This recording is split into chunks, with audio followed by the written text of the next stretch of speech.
now, exclusive Storm Tracker Doppler weather with meteorologist Chase Ward.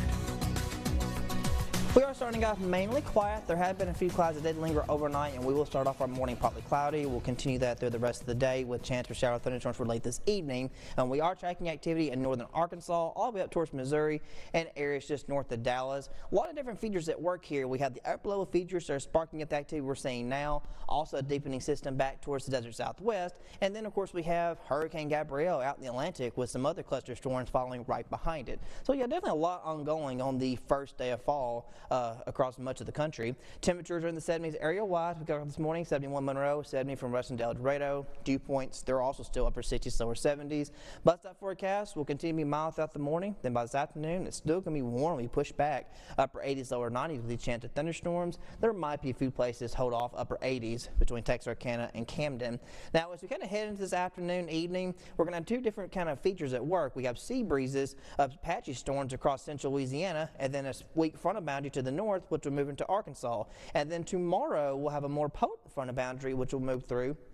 We'll see a chance for some strong thunderstorms that will roll in the Arklatex and then pass through the Arklamis as we go into the wee morning hours of Wednesday morning. So really a high wind threat, mostly in southwest Arkansas, but for some locations north of I-20 with the greatest threat for severe weather, mostly along the north I-30 corridor. But again, that wind threat, definitely something we'll be watching for late Tuesday night. So today, you can see this patchy activity coming in from the south and then scattered activity coming in from the northwest. So again, a lot of different features at work here. Then as we go overnight, clouds will still linger, winds are still southerly, and as we go into tomorrow, we could definitely still see some more patchy storms from that sea breeze effect, and then by late Tuesday night, we're going around 1 or 2 o'clock in the morning of Wednesday. That's when that frontal boundary will be arriving. That will have that high wind threat, small hails not fully out of the loop, and of course anything tornadic, mostly isolated outside the region, but again, as it kind of pushes the Arklamis area, not a favorable environment for it, but someone will be watching that high wind threat, what we could definitely see with these thunderstorms.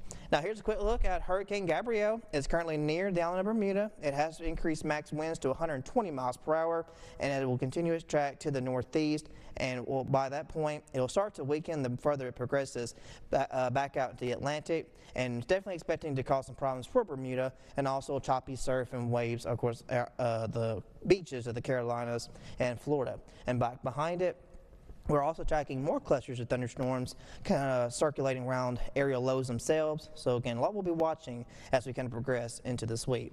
Now for us, we just remain unsettled with that gusty high wind threat going to late Tuesday, early Wednesday. Still unsettled through Thursday, but we get a chance for a brief cool down with the passing that frontal boundary. Will fall to mid-lower 80s by Friday and continue the 80s through the weekend.